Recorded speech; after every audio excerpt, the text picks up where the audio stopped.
Hi friends, ഇന്നേ നല്ല കട്ട തൈരും പിന്നെ കുറച്ച് വെളുത്തുള്ളി ഉണ്ടെങ്കിൽ നല്ല പൊളി ഒരു ഐറ്റം ഉണ്ടാക്കിയെടുക്കാം. എങ്ങനെ ഉണ്ടാക്കുന്നത് കണ്ടു നോക്കിയാലോ?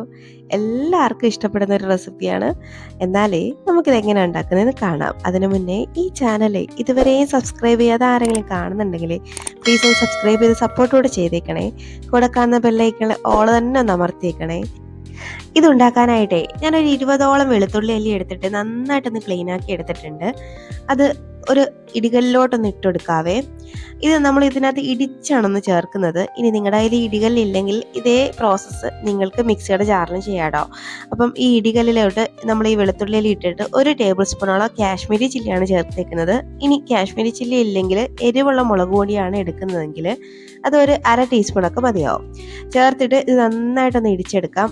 ഇതുപോലെ നന്നായിട്ടൊന്ന് ചതച്ചെടുക്കാം കേട്ടോ. ഈ പരുവം വരെയൊക്കെ ഒന്ന് ചതച്ചെടുത്താൽ മതിയാവും. ഒരുപാടിട്ടങ്ങ് നല്ല പേസ്റ്റ് വരുമൊന്നും ആക്കണ്ട. ഇതുപോലെ മിക്സിയുടെ ജാറിൽ ഒന്ന് പൾസ് മോഡിലിട്ടൊന്ന് അടിച്ചെടുത്താലും മതിയാവും. ഇനി ഇത് നമുക്ക് അങ്ങോട്ട് മാറ്റി വയ്ക്കാം. ഇനി നമുക്ക് തൈരൊന്ന് ഉടച്ചെടുക്കണം. ഞാനിവിടെ ഒരു പാക്കറ്റ് പുളിയില്ലാത്ത തൈരാണ് കേട്ടോ എടുത്തേക്കുന്നത്. അത് നന്നായിട്ട് അതിൽ കട്ടകളൊക്കെ ഒന്ന് ഉടച്ചെടുത്ത് മാറ്റി വെക്കണേ. അപ്പോൾ ഇതിൻ്റെ കട്ടകളൊക്കെ ഒന്ന് മാറ്റിയിട്ടുണ്ട്. ഇനി ഇതും അങ്ങോട്ട് മാറ്റി വെക്കാം. നമുക്കിനി നമ്മുടെ കറി ഉണ്ടാക്കാനായിട്ട് തുടങ്ങിയാലോ. നല്ല അടിപൊളി ഒരു കറിയാണ്. അത് മാത്രം മതി ചോറ് കഴിക്കാൻ. അപ്പോഴേ ഇതുണ്ടാക്കാൻ ഒരു ചട്ടി എടുത്തിട്ട് അതിലേക്ക് ഒരു 2 ടേബിൾ സ്പൂണോളം വെളിച്ചെണ്ണ ഒന്ന് ചേർത്ത് കൊടുത്തിട്ടുണ്ട് ഞാൻ. ഈ വെളിച്ചെണ്ണ ഒന്ന് ചൂടായി വരുമ്പോഴേക്കും ഇതിലേക്ക് ഒരു 1/2 ടീസ്പൂണോളം കടുക് ഒന്ന് ചേർത്ത് കൊടുക്കുന്നുണ്ടേ. കടുക് ഒന്ന് പൊട്ടി വരുമ്പോഴേക്കേ ഒരു 1/2 ടീസ്പൂൺ ചെറിയ ജീരകമാണ് ചേർത്ത് കൊടുക്കുന്നത്. അതും കൂടെ ഒന്ന് ഇട്ട് കൊടുക്കാം. ഇത് രണ്ടും ആ എണ്ണയിൽ കിടന്ന് ഒന്ന് മൂത്ത് വരുമ്പോഴേക്കും ഒരു സവാള ഇതുപോലെ ചെറുതായിട്ട് അരിഞ്ഞൊന്ന് ചേർത്ത് കൊടുക്കാം. ഈ സവാള ഈ കറിക്ക് നല്ല ചെറുതായിട്ട് അരിയുന്ന കേട്ടോ നല്ലത്. അപ്പം ഞാൻ ചോപ്പറിൽ നിന്ന് അരിഞ്ഞെടുത്തതാണ്. അതൊന്ന് ചേർത്തിട്ട് ചെറുതായിട്ടൊന്ന് വഴറ്റിയെടുത്താൽ മതി. ഒന്ന് ട്രാൻസ്പെറൻ്റ് ആവണം, അത്രേ ഉള്ളൂ. അല്ലാണ്ടിട്ട് വഴറ്റി കളറൊന്നും മാറ്റണ്ട. അതുകൊണ്ട് ഈ പരുവം വരെയൊക്കെ ഒന്ന് മതിയാവും കേട്ടോ.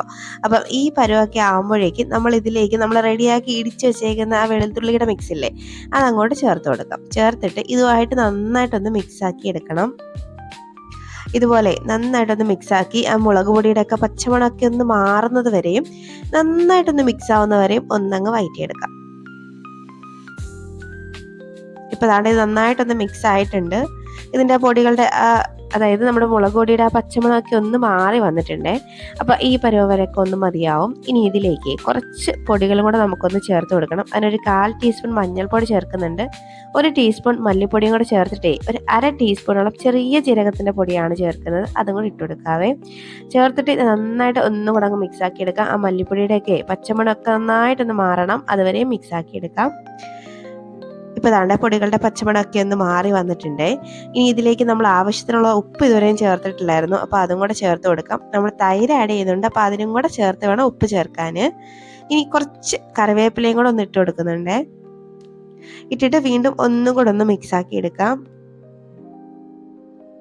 ഇതുപോലെ ഒന്ന് മിക്സാക്കി എടുത്തിട്ടേ ഇനി നമുക്ക് നമ്മുടെ മെയിൻ ഇൻഗ്രീഡിയൻ്റ് ആയിട്ടുള്ള തൈര് ചേർക്കണം. തൈര് ചേർക്കുന്നതിന് മുന്നേ ആയിട്ട് തന്നെ ഈ ഫ്ലെയിം അങ്ങ് ഓഫ് ആക്കണം കേട്ടോ, മറക്കരുത്. അല്ലെങ്കിൽ ഈ തൈരൊക്കെ പിരിഞ്ഞു പോവും. അപ്പോൾ ഒന്നാമത് ചട്ടിയും കൂടെ ആയതുകൊണ്ട് നല്ല ചൂടായിരിക്കും. അപ്പോൾ ഈ തൈര് ചേർത്തിട്ട് നന്നായിട്ടൊന്ന് മിക്സാക്കി എടുക്കാം. നല്ല കട്ട തൈര് തന്നെ ചേർക്കണം കേട്ടോ. അപ്പോൾ നിങ്ങൾ ചേർക്കുന്ന തൈരിൽ അല്പം പുളി കൂടുതലാണെങ്കിൽ ഒരല്പം വെള്ളം ചേർത്ത് ഒന്ന് ഡൈല്യൂട്ട് ചെയ്താൽ മതി. എന്നാലും ഒരുപാട് വെള്ളവും ചേർക്കരുത്. ഇത് നല്ല കട്ടിക്കിരിക്കുമ്പോഴാണ് ഈ കറിക്ക് നല്ലൊരു ടേസ്റ്റ്. അവിടെ ഇതുപോലെ അങ്ങ് മിക്സാക്കി എടുത്തു കഴിഞ്ഞാലേ പിന്നെ നിങ്ങൾ ഉപ്പൊക്കെ ഒന്ന് നോക്കിയിട്ട് കുറച്ച് ഉപ്പും കൂടെ ഒക്കെ വേണമെങ്കിൽ ചേർത്ത് കൊടുക്കാം. എനിക്കൊക്കെ ഈ കറി മാത്രം മതിയടോ ചോറ് കഴിക്കാൻ. നല്ല ക്രീമി അല്ലേ ഈ കറി. ഇതിൽ കുറച്ച് ഉപ്പിൻ്റെ കുറവുള്ളതുകൊണ്ട് ഞാൻ ഒരല്പം കൂടെ ചേർത്തിട്ട് ഒന്നും കൂടെ അങ്ങ് മിക്സാക്കി എടുക്കുന്നുണ്ട്. അപ്പം നല്ല അടിപൊളി ഒരു കറിയാണ്. ചോറിൻ്റെ കൂടെ ഇത് മാത്രം മതി. ഇനി വേണമെങ്കിൽ നിർബന്ധമാണെങ്കിൽ ഒരു മീൻ പൊരിച്ചതൊക്കെ ഉണ്ടെങ്കിൽ സൂപ്പറാട്ടോ. അപ്പോൾ കാണുമ്പോഴേ അറിയാമല്ലോ എന്ത് ടേസ്റ്റി ആയിരിക്കും ഇത്. അപ്പോൾ നിങ്ങളെല്ലാവരും ഒന്ന് ട്രൈ ആക്കി നോക്കണോ. എന്നിട്ട് നിങ്ങളുടെ അഭിപ്രായം കമൻറ്റ് ബോക്സിൽ ഒന്ന് അറിയിക്കും.